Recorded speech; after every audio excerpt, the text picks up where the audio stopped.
साथियों नमस्कार। हमें कभी भी किसी के प्रति नफरत नहीं रखनी चाहिए और न ही किसी का बुरा सोचना चाहिए। इस संबंध में एक गांव में एक साध्वी प्रवृत्ति की महिला रहती थी और सभी का सम्मान करती थी। जब भी भोजन बनाती तो एक रोटी अच्छी बना करके जंगले के पास रख देती थी। एक फकीर आता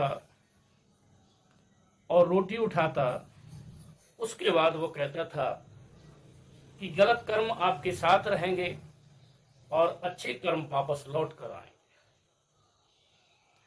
इस तरीके से प्रत्येक दिन का उसका यही सिलसिला था। जब भी जंगले से रोटी उठाता, उसके बाद कहता कि अच्छे कर्म वापस लौट कर आएंगे, बुरे कर्म आपके साथ रहेंगे।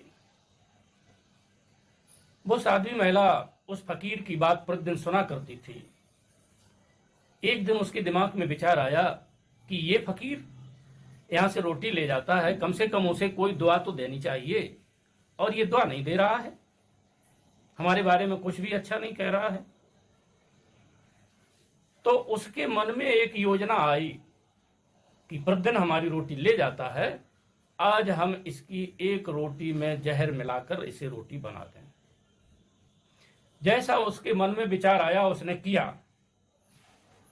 अंत में जब वो रोटी वहां रखने के लिए चली तो उसकी आत्मा ने, अंतरात्मा ने गवाही नहीं दी कि हम ये रोटी उसके लिए रख दें।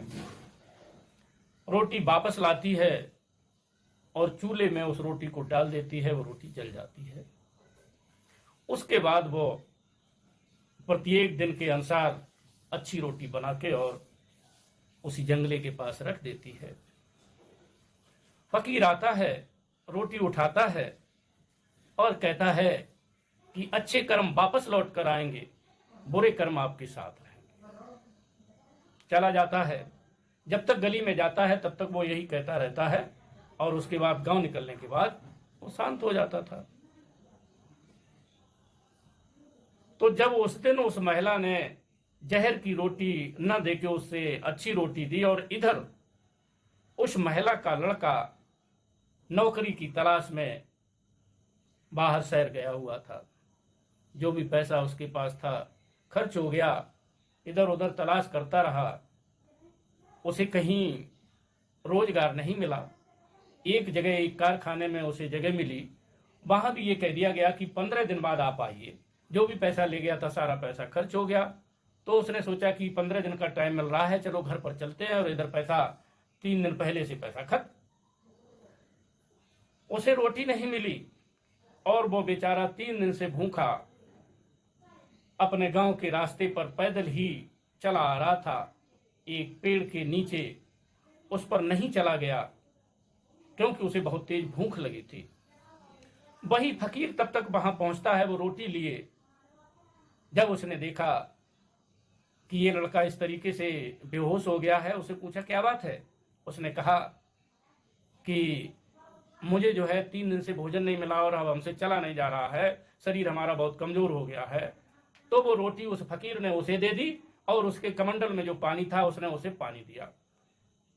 फिर लड़के की जान में जान आई और फिर जब वो लड़का अपने घर आया तो उसने अपनी माँ से कहा कि माँ, काम तो मिल गया है लेकिन हम 3 दिन से भूखे थे, अभी रास्ते में हम एक पेड़ के नीचे गिर गए भूख की वजह से। तो एक फकीर था, उसने एक रोटी मुझे खिलाई और अपने कमंडल से पानी पिलाया, तब हमें कुछ शक्ति मिली और मैं यहां तक आ गया। तो जब फकीर की बात सुनी तो वो महिला सोचने लगी कि ये वही फकीर है। अगर आज हमने जहर की रोटी दी होती तो वो रोटी फकीर नहीं खाता, हमारा लड़का खाता और मर जाता। इस कहानी से हमें ये शिक्षा मिलती है कि हमें कभी भी किसी के साथ गलत नहीं करना चाहिए। हमें सद आचार विचार रखने चाहिए, चाहे कितनी भी विषम परिस्थितियां हों, किसी के साथ हमें धोखा नहीं करना चाहिए और अच्छे आचरण का प्रयोग करना चाहिए।